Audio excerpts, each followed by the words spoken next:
صل على محمد وآل محمد وعجل فرجهم وأهلك أعداءهم. اعوذ باللہ من الشیطان الرجیم. بسم اللہ الرحمن الرحیم. الحمدللہ رب العالمین وصلی اللہ علی رسولہ الکریم وعلی اہل بیتہ الطیبین الطاہرین.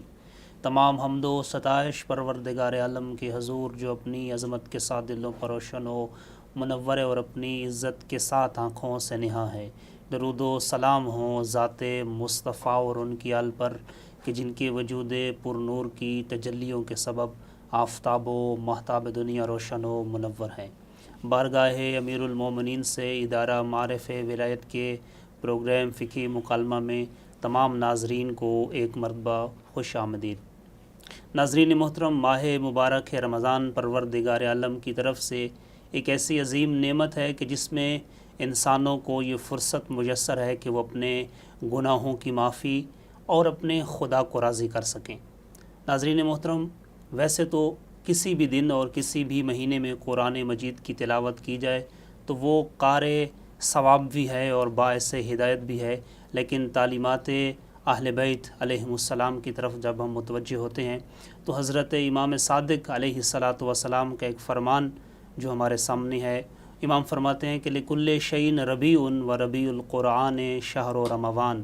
امام فرماتے ہیں ہر چیز کی بہار ہوتی ہے اور ماہ مبارک رمضان کی بہار قرآن مجید ہے. خوش نصیب ہیں وہ لوگ اور خوش نصیب ہیں وہ گھرانے کہ جن میں قرآن مجید کی تلاوت کی جاتی ہے اور قرآن مجید کے مفاہیم کو سمجھا جاتا ہے اور ان پر عمل کیا جاتا ہے. سرکار دو عالم صلی اللہ علیہ وآلہ وسلم فرماتے ہیں کہ زینوا بیوتکم بتلاوت القرآن فإن البیت اذا قصرت فیہ تلاوت القرآن اضاء لأہل السماء کما تضیء نجوم السماء لأہل دنیا. ختمی مرتبت فرماتے ہیں کہ اپنے گھروں کو قرآن کی تلاوت سے زینت بخشو، اس لیے کہ وہ گھر جس میں قرآن کی تلاوت کی جاتی ہے وہ اہل آسمان کے لیے ایسے روشن اور چمکتا ہے جس طرح اہل زمین کے لیے آسمان کے ستارے چمکتے ہیں. ناظرین محترم، اگر ایک گھر جس میں قرآن مجید کی تلاوت کی جائے تو وہ اہل آسمان کے لیے باعث نور اور باعث منور ہو سکتا ہے اور خود وہ گھر روشن اور منور ہو سکتا ہے، تو وہ دل اور وہ انسان جو قرآن مجید کی تلاوت کرے، قرآن کے احکام کو سمجھے اور ان پر عمل کرے تو وہ کتنا باعظمت اور کتنا پرفضیلت ہوگا. خدا ہمیں اس ماہ مبارک میں قرآن کی تلاوت اور اس کے احکام کو سمجھنے کی توفیق عطا فرمائے. ہمارا پروگرام چونکہ فقہی احکامات سے متعلق ہے، ہمارے ساتھ ہماری معزز مہمان شخصیت تشریف فرما ہیں. آج فقہی مکالمہ میں ہمارے ساتھ ایک مرتبہ پھر تشریف رکھتے ہیں مولانا محمد تقی ہاشمی صاحب. السلام علیکم ورحمۃ اللہ. السلام ورحمۃ اللہ وبرکاتہ. قبلہ خیریت سے ہیں؟ مزاج اچھے ہیں. ہماری گفتگو حرام روزوں کے بارے میں ہو رہی تھی قبلہ، اور اس میں آپ نے فرمایا تھا کہ مسافر کے لیے روزہ رکھنا حرام ہے. آج سے اسی یہاں سے سٹارٹ لیں گے، ہم مسافر کے روزوں سے ہم شروع کریں گے. قبلہ آج سے یعنی 1400 سال پہلے جب شریعت کے احکام آئے تو اس وقت سفر کرنا ایک مشکل امر تھا. اس وقت اس زمانے میں وسائل سفر اتنے زیادہ اور اچھے نہیں تھے، لیکن آج بالخصوص ہمارے زمانے میں بہت کم وقت میں ایک بہترین آرام دہ سفر ممکن ہے. تو کیا اس دور میں بھی مسافر کے لیے وہی احکام جاری ہوں گے؟ جی بہت شکریہ. اعوذ باللہ من الشیطان الرجیم. بسم اللہ الرحمن الرحیم. الحمدللہ رب العالمین والصلاة والسلام علی محمد وآلہ اجمعین واللعنۃ الدائمۃ علی اعداء محمد وآل محمد. اما بعد، وفقنا اللہ وإیاکم للعلم والعمل الصالحین انشاءاللہ تعالی. قرآن مجید کی جیسا کہ واضح آیت میں موجود ہے کہ اگر تم مریض ہو یا تم سفر پہ ہو تو فعدۃ من ایام اخر، تو تم نے روزے جو ہے وہ ماہ رمضان میں نہیں رکھنے بلکہ ماہ رمضان کے علاوہ دیگر دنوں میں پورے کرنے ہیں. جی. اب یہاں پہ شاید کوئی یہ سوچے، جیسے آپ نے سوال اٹھایا، کہ یہ حکم اس وجہ سے دیا گیا چونکہ سفر میں روزہ رکھنا مشقت کا باعث ہوتا ہے، کیونکہ پرانے زمانے میں جو سفر تھے وہ گھوڑوں پہ ہوتے تھے اور مشکل سفر تھے. لیکن ہم یہاں پہ یہ کہتے ہیں کہ ضروری نہیں ہے کہ پرانے زمانے کے سفر میں بھی مشقت ہو. ٹھیک ہے. کیونکہ دیکھیں ہمارے نزدیک جو سفر کا معیار ہے وہ 22 کلومیٹر ہے. یعنی اگر ایک انسان 22 کلومیٹر جا رہا ہے اور واپس 22 کلومیٹر آ رہا ہے، آنا جانا جو ہے وہ 44 کلومیٹر بن جاتا ہے، تو وہ مسافر کے احکام اس کے اوپر لاگو ہوں گے. اب یہ جو 22 کلومیٹر کا سفر ہے، اگر کوئی تیز گھوڑے پہ کرے اور سردیوں کا موسم ہو یا وہ اونٹ کے محمل میں بیٹھ کے جائے تو یقیناً اس کے لیے بھی یہ مشقت نہیں ہے. یعنی 22 کلومیٹر پہ میرے اندازے کے مطابق 1.5 گھنٹہ 2 گھنٹے اس سے کیا گھوڑے پہ لگیں گے. پیدل بھی جائے تو 3-4 گھنٹے لگ جائیں گے. اگر محمل پہ جا رہا ہے وہ تو بالکل آرام دہ ہے، اونٹ کے اوپر جو محمل بنائے جاتے تھے. اور اسی طریقے سے پھر مشقت کے اعتبار سے افراد کا بھی فرق پڑتا ہے. کچھ بندوں کے لیے مشقت نہیں ہوتی، کچھ بندوں کے لیے ہوتی ہے. اور پھر اس کا تعلق فقط سفر کرنے سے بھی نہیں ہے، بلکہ اگر آپ کسی جگہ پہ سفر کرنے کے بعد رہ رہے ہیں، کسی کا مہمان آپ بنے ہیں اور آپ 10 دن سے تھوڑا رہ رہے ہیں، تو وہاں پر بھی آپ کو نماز قصر کرنی ہے اور روزہ رکھنا آپ کے لیے جائز نہیں ہے. تو جب انسان 44 کلومیٹر سفر کر رہا ہے یا 22 کلومیٹر سفر کر رہا ہے اور کسی کا مہمان بنا ہے، یعنی اپنے وطن میں نہیں گیا، وہاں پہ وہ 10 دن سے کم رہ رہا ہے، 1 ہفتہ رہ رہا ہے، تو جب وہ ہفتہ رہ رہا ہے اس کے گھر پہ تو اس میں کیا مشقت ہے؟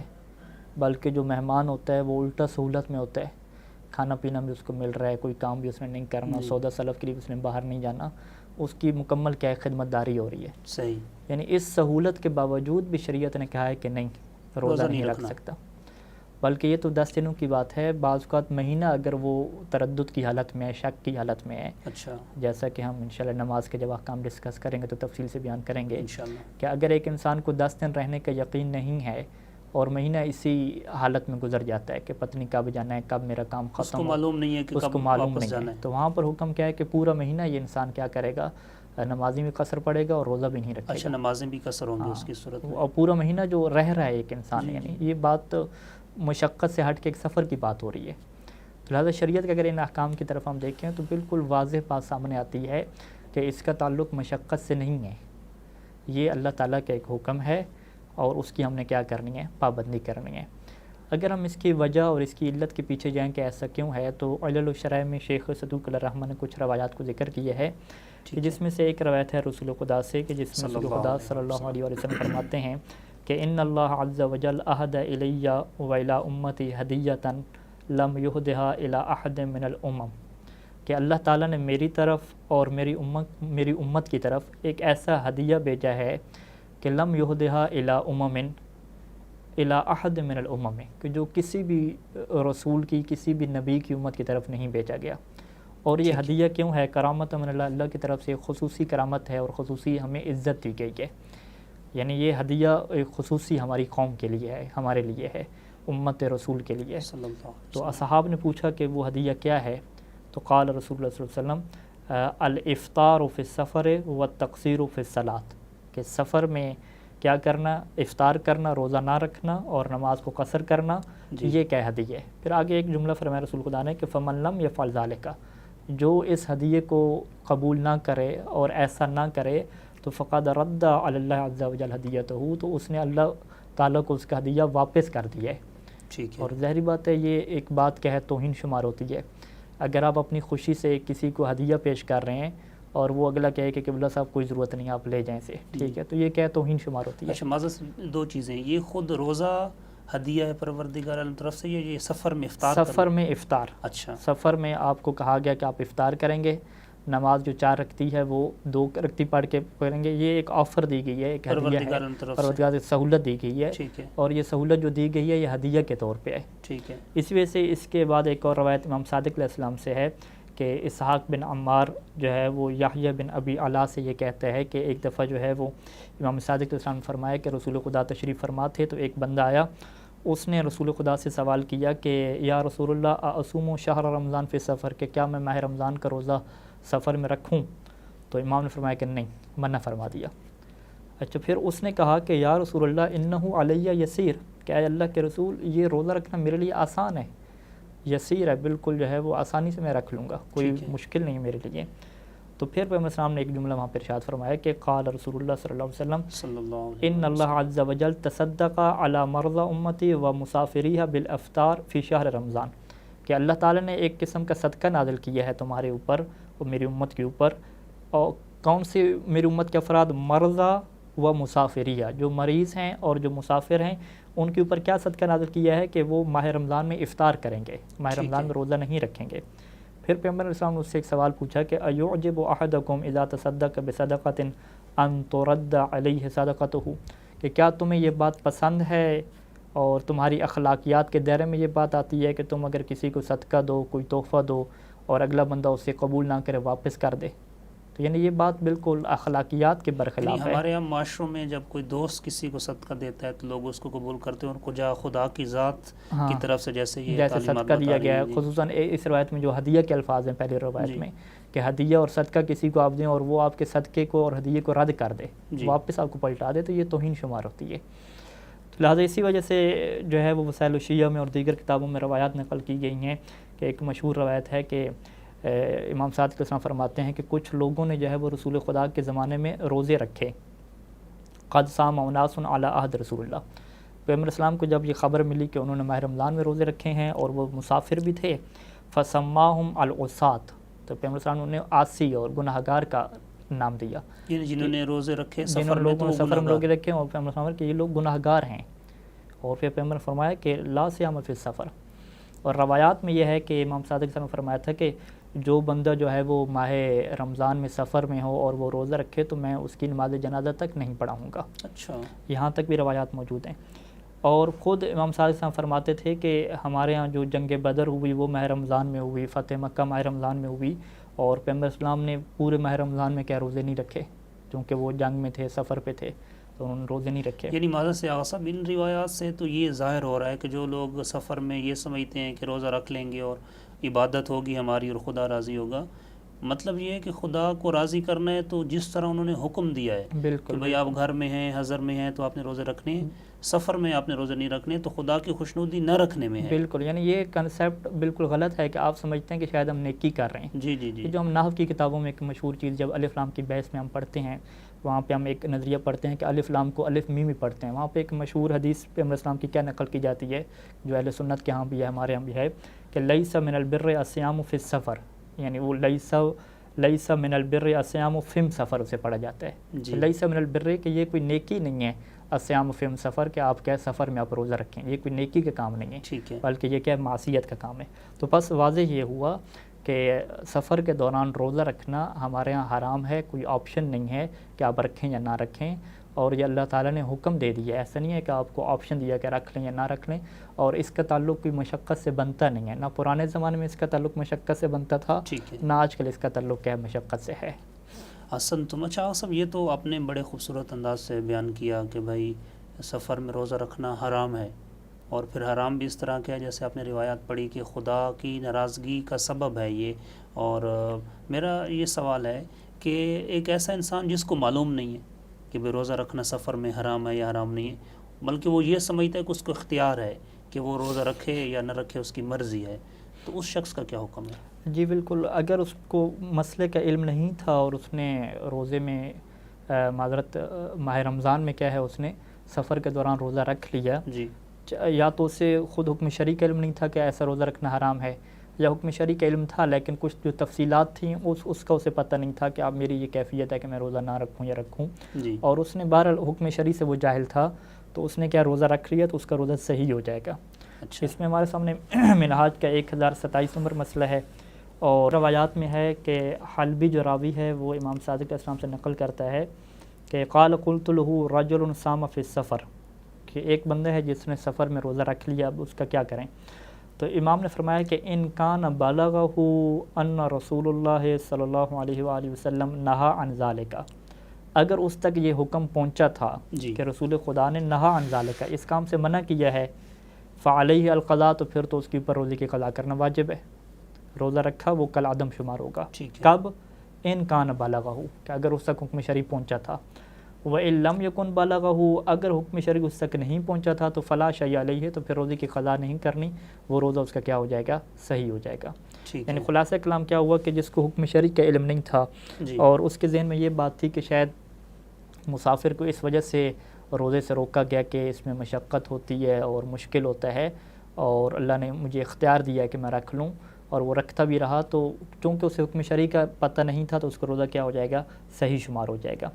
لیکن ایک ایسا بندہ کہ جس کو حکم شرعی کا پتہ تو تھا لیکن اس نے سفر پہ گیا ماہ رمضان میں اور روزہ اس نے رکھ لیا، حکم شرعی بھول گیا، پہلے علم تھا لیکن بھول گیا، وہاں پہ صحیح سان یہ فرماتے ہیں کہ احتیاط لازم کے طور پہ اس کا روزہ بھی کیا درست نہیں ہے۔ یعنی جس بندے کو حکم شرعی کا علم ہی نہ ہو، شروع سے پتہ ہی نہ ہو، اس تک رسول خدا کا یہ حکم پہنچا ہی نہ ہو، تو اس کا روزہ تو صحیح ہے۔ لیکن جس تک رسول خدا کا حکم پہنچ گیا لیکن اب وہ کیا بھول گیا ہے، تو اب اس کا روزہ کیا صحیح نہیں ہے، بلکہ احتیاط لازم کے طور پہ اس کی پر ضروری ہے کہ اس روزے کی کیا کرے؟ قضا کرے گا۔ اچھا قبلہ، ہر سفر جو ہے وہ روزہ جو ہے ہر سفر میں حرام ہے، یہ اس کا کوئی فقہ میں کوئی قاعدہ بھی فقہاء نے بیان کیا ہے؟ جی بالکل، روایات میں جو ہے وہ اس کا قاعدہ بیان کیا گیا ہے کہ جس سے فقہاء جو تعبیر کرتے ہیں کہ جس طریقے سے ہر وہ سفر، یعنی یوں قاعدہ بیان کرتے ہیں کہ ہر وہ سفر جس میں نماز قصر ہوتی ہے اسی سفر میں روزہ بھی کیا ہوگا؟ قصر ہوگا۔ یعنی اگر آپ مسافر کے روزے کے احکام جاننا چاہتے ہیں تو آپ کو سب سے پہلے جو ہے جو مسافر کی نماز ہے اس کے احکام جاننا پڑیں گے، بالکل جو ہے وہ یہاں پہ ایک جیسے احکام ہے۔ اسی وجہ سے ہم نے یہ طے کیا ہے کہ اب مسافر کے روزے کے بارے میں ہم تفصیلی گفتگو نہیں کریں گے، ہم انشاءاللہ جب نماز کے بارے میں گفتگو کریں گے تو نماز کے احکام میں ہم وہاں پہ تفصیلی گفتگو کریں گے۔ یہاں پہ میرے سامنے ایک روایت ہے ابن وہب کی امام صادق علیہ السلام سے کہ وہ یہ کہتا ہے کہ میں ایک شہر میں گیا، یعنی امام علیہ السلام نے اس سے یہ فرمایا کہ اگر تم ایک شہر میں جاؤ وَأَنْتَ تُرِيدُ الْمُقَامَ عَشْرَةَ أَيَّامٍ، اور تمہارا مقصد کیا ہو 10 دن رہنا ہو، تو پھر تم نماز کیا پوری پڑھو گے، اور اگر تم ایک ایسی جگہ پہ جاؤ کہ جہاں پہ 10 دن سے تھوڑا رہنا ہو تو پھر نماز کیا پوری نہیں پڑھو گے، قصر پڑھو گے۔ وَإِنْ أَقَمْتَ تَقُولُ غَدًا أَخْرُجُ أَوْ بَعْدَ غَدٍ وَلَمْ تُجْمِعْ عَلَى عَشْرَةٍ، اور اگر تم ایک ایسی جگہ پہ جاؤ کہ جہاں پہ تم یہ کبھی کہتے ہو کہ شاید میں کل نکل جاؤں یا پرسوں نکل جاؤں، اور تم جو ہے 10 دن تک تمہارا پکا ارادہ پروگرام نہ ہو، تو پھر کیا ہے، امام نے فرمایا کہ 1 مہینے تک تم کیا کرو گے؟ قصر نماز پڑھو گے، کیونکہ تمہیں 10 دن کا یقین نہیں ہو رہا۔ اور جب پورا مہینہ مکمل ہو جائے تو اب جو 31واں دن ہوگا اس ٹائم پہ تم کیا پڑھو گے؟ پوری نماز پڑھو گے۔ اب یہ راوی یہ کہتا ہے کہ میں تو جو ہے وہ ایک شہر میں گیا، ماہ رمضان کا مہینہ تھا پورے کا پورا، اور میں 10 دن بھی وہاں پہ رہنا نہیں تھا، تو اور آگے سے میرا یہ پروگرام بھی نہیں پتہ چل رہا تھا کہ اب مجھے کتنا دن رہنا ہے، کتنا میرا کام ہے، تو میں کیا پورا رمضان جو ہے فَأَفْطُرُ شَهْرَ كُلَّهُ وَأُقَصِّرُ، پورا رمضان جو ہے میں روزہ نہیں رکھوں گا ماہ رمضان کا، اور پورا ماہ رمضان جو ہے وہ قصر پڑھتا رہوں گا۔ تو قال نعم، امام نے فرمایا کہ بالکل یہ ایسی ہے۔ پھر امام علیہ السلام نے ایک قاعدہ کلیہ دیا کہ ھذا واحد اذا قصرت افطرت واذا افطرت قصرت، کہ یہ بالکل قاعدہ ایک جیسا ہے کہ اذا قصرت افطرت، کہ جب تو نماز قصر کرو گے تو روزہ کیا کرنا ہے؟ افطار کرنا واجب ہے، یعنی روزہ رکھنا حرام ہے۔ واذا افطرت، اور جب روزہ رکھنا تمہارے اوپر حرام ہوگا سفر میں تو نماز بھی کیا ہوگی؟ تمہاری قصر ہوگی۔ یعنی ہمارے سامنے ایک قاعدہ کلیہ سامنے آ گیا کہ اگر آپ نے یہ دیکھنا ہے کہ کون سے سفر میں میرے لیے روزہ رکھنا جائز نہیں ہے تو آپ بالکل وہی نماز والی شرائط لے کر آ جائیں۔ اب نماز کی شرائط میں فرض کریں کیا ہے کہ اگر آپ کثیر و سفر ہیں تو وہاں پہ آپ نے کیا ہے؟ نماز پوری پڑھنی ہوتی ہے۔ جب کثیر و سفر ہے نماز پوری پڑھنی ہے، کیونکہ آپ ڈرائیور ہیں یا اسکول ٹیچر ہیں، روزانہ آپ جاتے ہیں اور مہینے میں آپ 10 سفر کرتے ہیں، تو چونکہ آپ کثیر و سفر ہیں آپ نے نماز پوری پڑھنی ہے، تو روزہ بھی کیا ہے آپ کا پورا ہوگا۔ اسی طریقے سے وہاں فرض کریں احکام میں کیا ہے کہ اگر آپ کا سفر معصیت کے ہے، یعنی آپ سفر کر رہے ہیں ایک سودی کاروبار کی خاطر، چوری کی خاطر یا کوئی اور علیاذ باللہ غلط کام کی خاطر سفر کر رہے ہیں، تو چونکہ وہ سفر معصیت ہے، سفر معصیت میں جو ہے یہ اللہ کا ہدیہ اسے شامل حال نہیں ہوتا، اس نے کیا ہے نماز بھی پوری پڑھنی ہوتی ہے، روزہ بھی رکھنا ہوتا ہے، تو جب وہاں پہ نماز اس نے پوری پڑھنی ہے تو روزہ بھی کیا ہے سفر معصیت میں وہ کیا رکھے گا؟ پورا رکھے گا، اور اس کی بھی کیا ہے اس کو اجازت نہیں ہے، یعنی بالکل بیان ہی وہی احکام یہاں پہ کیا ہوں گے؟ کنورٹ ہوں۔ اچھا ایک اور سوال، چونکہ آپ نے امام کی جو روایت پڑھی اس میں امام نے ایک قاعدہ کلی جو مجھے سمجھ آ رہا تھا اس میں بیان کیا کہ جہاں آپ کی نماز قصر ہوگی روزہ آپ کا وہاں قصر ہوگا، اس میں کوئی استثنائی موارد بھی موجود ہیں؟ جی بالکل، روزے کے بارے میں جو ہے وہ 2 جو چیزیں ہیں وہ استثناء یہاں پہ کی جاتی ہیں۔ پہلی تو یہ ہے کہ وہ جو 4 مقامات ہیں کہ جہاں پہ انسان کو اختیار دیا گیا ہے کہ یا نماز قصر پڑھے یا پوری پڑھے، مکہ ہو گیا، مدینہ ہو گیا، کوفہ ہو گیا، اور امام حسین علیہ السلام کے جو زری کا کمرہ ہے اس جی کے اندر، تو وہاں پہ جو اختیار دیا گیا ہے تو یہ اختیار فقط نماز کے لیے ہے، کہ نماز کے لیے اختیار ہے کہ انسان پوری پڑھے یا قصر پڑھے، ٹھیک ہے۔ لیکن روزے میں یہ اختیار نہیں ہے۔ لہٰذا اگر ایک انسان کوفہ بھی جائے تو کوفہ میں نماز پوری پڑھے گا، کیونکہ اسے اختیار ہے پوری پڑھنے کا، تو وہ بھلے جو ہے وہ نماز پوری پڑھ رہا ہے وہاں پہ، لیکن روزے کو کیا کرے گا، وہ نہیں کر سکتا، وہاں پہ روزہ نہیں رکھ سکتا، ٹھیک ہے۔ روزہ اسے افطار کرنا واجب ہوگا۔ ایک یہ فرق ہے، اور دوسرا جو فرق ہے وہ قبل الزوال اور بعد الزوال کیا ہے، سفر کیا ہے۔ زوال یعنی جب سورج بالکل آسمان کے درمیان میں آ جائے، اور جو نماز ظہر کا پہلا ٹائم ہوتا ہے، اس کے درمیان کیا فرق ہے، اور اس فرق کی وجہ کیا ہے، روایات ہیں، ٹھیک اور روایات کے اندر بھی بہت زیادہ اختلاف ہے، بہت زیادہ روایات میں کیا ہے، ٹکراؤ ہے۔ ایک روایت کیا ہے، میں آپ کے سامنے پڑھتا ہوں، پھر آیت اللہ سیستانی کے میں فتوی کی کیا کروں گا، وضاحت کروں گا۔ یہ زرارہ کی روایت ہے امام صادق علیہ السلام سے، کہ امام نے فرمایا تھا کہ اذا خرج الرجل فی شہر رمضان بعد الزوال، جی کہ اگر ایک بندہ ماہ رمضان میں زوال کے بعد نکلتا ہے سفر پہ، جی تو اتم صیام، تو روزہ پورا کرے گا۔ فَإِذَا خَرَجَ قَبْلَ الزَّوَالِ افطر، اور اگر وہ زوال سے پہلے نکلتا ہے تو افطر، پھر روزہ پورا نہیں کرے گا بلکہ افطار کرے گا۔ یہ ایک روایت ہے، اس طرح کی اور بھی بہت سے روایات ہیں۔ صحیح۔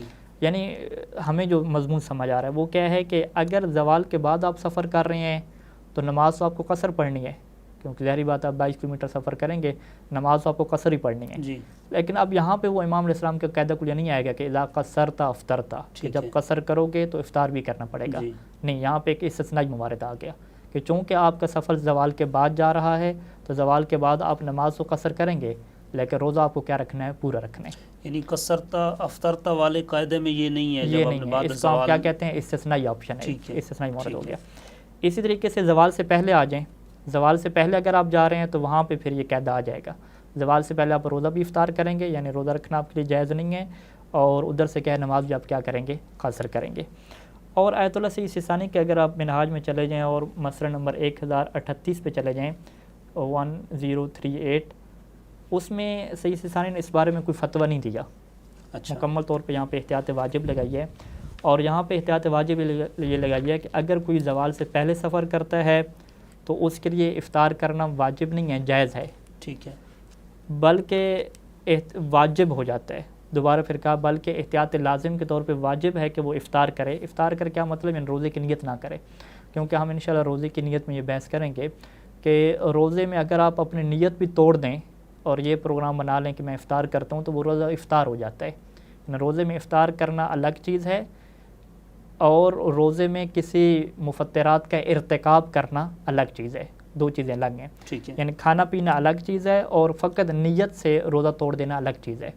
تو یہ جو روایات میں کہا گیا کہ واجب افطار، افطار واجب ہے، تو اس کا یہ مطلب نہیں ہوتا کہ کچھ کھانا پینا واجب ہو جائے گا، نہیں، اس کا یہ مطلب ہوتا ہے کہ آپ نیت کیا ہے، روزے کی نہیں کر سکتے۔ ٹھیک ہے۔ تو یہاں پہ سید ثانی کیا فرماتے ہیں کہ اگر آپ کی رات سے پروگرام تھا سفر کا، اور آپ نے زوال سے پہلے آپ نے سفر کیا، یا آپ کا رات سے پروگرام نہیں بھی تھا اور زوال سے پہلے سفر کیا، تو احتیاط لازم کے طور پہ آپ کے اوپر ضروری ہے کہ آپ افطار کریں۔ افطار کریں یعنی روزے کی آپ نیت نہیں کر سکتے۔ اور اگر کیا ہے سفر اس نے زوال کے بعد کیا ہے تو پھر کیا ہے، احتیاط واجب کے طور پہ اس کے لیے ضروری ہے کہ روزے کو کیا کرے، وہ مکمل کرے۔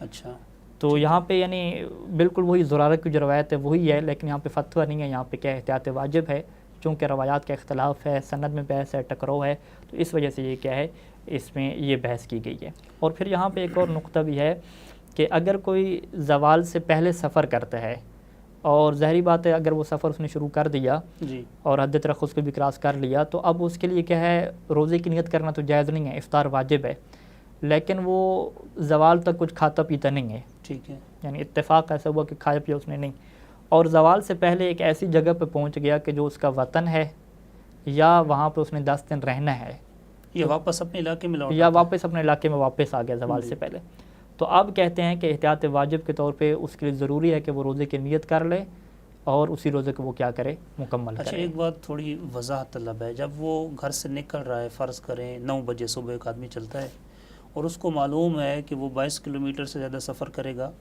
اور زوال سے پہلے واپس آ جائے گا، جو ہی حد ترخص وہ کراس کرے گا، تو اب وہ روزے کی نیت ہوگی اس کی، یا وہ یہ نیت کرے گا کہ میں روزے سے نہیں ہوں؟ ہاں نہیں، وہ نیت روزے کی نہیں کر سکتا۔ ٹھیک ہے۔ ٹھیک ہے، مثال میں آپ کو مثال دیتا ہوں کہ جب ہم کربلا گئے جی ٹھیک ہے، تو کربلا اگر ہم رات کو اب جاتے ہیں، فرض کریں پچھلے سال مثلا جاتے تھے، ابھی یہ لاک ڈاؤن کے مسائل ہیں، تو اب وہاں سے جب صبح سحری کر کے واپس آئے گاڑی کے اوپر، تو جب ہم وہاں پہ صبح سحری کی تو اب ہم روزے کی نیت نہیں کر سکتے کیونکہ ہم سفر پہ ہیں، مسافر ہیں، ٹھیک ہے لیکن ہمیں پتہ ہے کہ ہم نے 9-10 بجے نجف پہنچ جانا ہے، جی تو پھر بھی ہم روزے کی نیت نہیں کر سکتے. ہم کیا کریں گے؟ روزے کی بالکل نیت نہیں کریں گے، لیکن کھانے پینے سے پرہیز کریں گے. جیسے ہی نجف میں ہم پہنچیں گے 9-10 بجے، پھر ہمارے اوپر ضروری ہو جائے گا کہ ہم روزے کی نیت کر لیں اور ہم اپنے روزے کو کیا کریں؟ مکمل کریں. اچھا، یہ جو نیت آپ نے فرمایا کربلا سے چلتے ہیں نجف 10 بجے پہنچ جاتے ہیں، تو اس وقت جو ہی آپ نجف پہنچیں گے نیت کریں گے آپ کا روزہ ہوگا. لیکن ایک بندہ زوال کے بعد پہنچتا ہے تو تب بھی نیت کر سکتا ہے؟ نہیں، زوال کے بعد یہاں پہ نیت نہیں کر سکتے. اچھا، زوال سے پہلے ضروری ہے پہنچنا. نیت دیکھیں ہم نیت کی بحث جب ہم کریں گے تو وہاں پہ جو قانون ہے ماہ رمضان کے روزے کی نیت کا، کہ صبح جو فجر صادق ہے اس ٹائم پہ روزے کی نیت آپ کی ہونی چاہیے. اگر ایک بندہ جان بوجھ کے نیت نہیں کرتا تو زوال سے پہلے یہ آپشن نہیں ہے کہ وہ نیت کرے اور اس کا روزہ صحیح ہو جائے گا. جی مستحب روزے میں اور قضا روزے کی نیت میں یہ آپشن موجود ہیں، لیکن وہاں پہ یہ ایک استثناء یہی کیا جاتا ہے کہ ایک انسان سفر پہ تھا اور زوال سے پہلے ایسی جگہ پہ پہنچ گیا کہ جہاں پہ اس نے نماز قصر نہیں پڑھنی، پوری پڑھنی ہے، تو وہاں پہ اس کے اوپر احتیاط واجب ہے کہ وہ روزے کی نیت کر لے اور اپنے روزے کو کیا کرے؟ مکمل کرے. انشاءاللہ اس پہ بات کریں گے جب ہم واجب معین اور دوسرے روزوں اور قضا روزوں کے نیت کی بحث ہوگی تو وہاں پہ یہ نقطہ کیا ہے مزید واضح ہو جائے گا. اب اسی میں یہ ہے کہ اگر وہ روزے کی نیت نہیں کرے گا، فرض کہ ہم کربلا صبح سحری سے ہم نکلے نجف کی طرف آگے، تو اگر ہم سفر میں ہیں، کربلا میں موجود ہیں، تو ہم سحری کے بعد کھا پی بھی سکتے ہیں. جب روزے کی نیت نہیں ہے، روزہ نہیں ہے، تو ہم کھا پی سکتے ہیں. ٹھیک ہے. اگر ہم کھائیں پیئیں گے تو پھر ظاہری بات ہم نجف پہنچیں گے تو ہمارا روزہ نہیں ہوگا، اس صورت میں فقط قضا ہوگی. فقط قضا ہوگی. ٹھیک ہے. ٹھیک ہے، یعنی دوبارہ ایک طرف خلاصہ کروں ناظرین کے لیے کہ اگر آپ زوال سے پہلے ایسی جگہ پہ پہنچنا چاہ رہے ہیں کہ جو آپ کا وطن ہے یا یہاں پہ آپ نے 10 دن پہلے رہنا ہے، تو سفر کے دوران آپ روزے کی نیت نہیں کر سکتے. لیکن اگر آپ جہاں پہ پہنچ گئے اور کھایا پیا نہیں ہے تو پہنچتے ہی روزے کی نیت کرنا آپ کے اوپر ضروری ہو جائے گا. اور سفر کے دوران آپ کے پاس یہ اختیار رہتا ہے کہ آپ کھائیں پئیں اور روزہ افطار کر لیں. اگر آپ سفر کے دوران کھا پی لیتے ہیں، روزہ آپ کا افطار ہو جائے گا، تو چاہے آپ اپنے وطن قبل زوال پہنچ جائیں، یعنی زوال سے پہلے پہنچ جائیں، تو پھر بھی آپ کے اوپر روزہ واجب نہیں ہوگا، لیکن بہرحال اس کی قضا کیا رہے گی؟ واجب رہے گی. بہت شکریہ صاحب، آپ تشریف لائے اور آپ نے ہمیں ٹائم دیا، بہت شکریہ. جی تو ناظرین محترم، آج کے فقہی مکالمہ میں مسافر کے احکام پر ہم نے گفتگو کی اور ہم نے جانا کہ ایک انسان جب سفر کے لیے جاتا ہے تو کیا اس کے لیے روزہ رکھنا شریعت کی نگاہ میں حرام ہے یا حرام نہیں ہے. روایات آغا صاحب نے پڑھی اور بڑے خوبصورت انداز سے وضاحت فرمائی کہ اگر کوئی شخص سفر میں روزے کی نیت کرے گا اور وہ یہ سوچے گا کہ خدا مجھ سے راضی ہوگا، تو روایات اہل بیت اس بات پر شاہد ہیں کہ وہ اللہ کی معصیت کرے گا اور شریعت نے سفر میں روزہ رکھنا حرام قرار دیا ہے. ملتے ہیں ایک نئے فقہی مکالمہ پر، تب تک کے لیے اللہ حافظ.